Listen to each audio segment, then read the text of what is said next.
आज हम बात करते हैं बाबर आजम की टेस्ट रिटायरमेंट के मुतालिक, जो कि उन्होंने टेस्ट से रिटायरमेंट का ऐलान कर दिया है। और वजह बताई है शान मसूद का।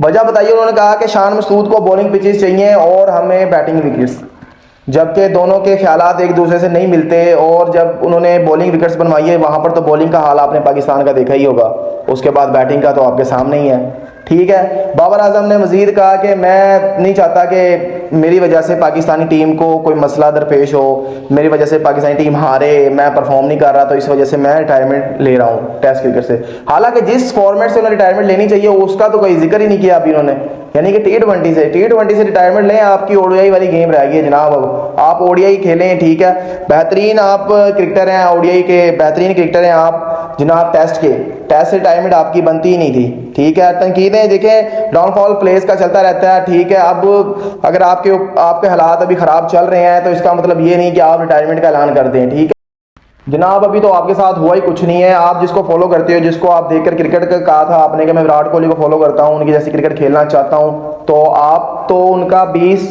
21, 22 तक आप उनको देखें, उनका एक भी 100 नहीं था, उनका एक भी 100 नहीं था। आप उनको देखें, आप उनसे सीखें, उन्होंने वापस कैसे कम बैक किया। फिर आपने 23 में देखे, उन्हें 24 में देखे आप उन्हें।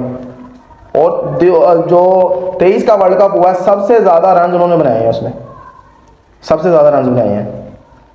और जो अपनी 80वीं सेंचुरी जो उन्होंने पूरी कंप्लीट की है वो भी उसी के दौरान की है। 50 ओडीआई 100 उन्होंने बनाए, वो भी उसी में बनाए हैं।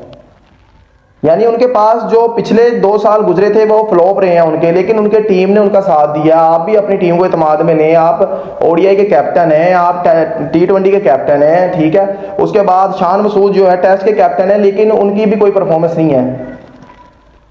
लेकिन आप वजह तो कोई ऑथेंटिक बताएं जिसकी वजह से आप कर रहे हैं। आप परफॉर्मेंस नहीं हो रही तो आप उसके वजह किसी और पर ना डालें।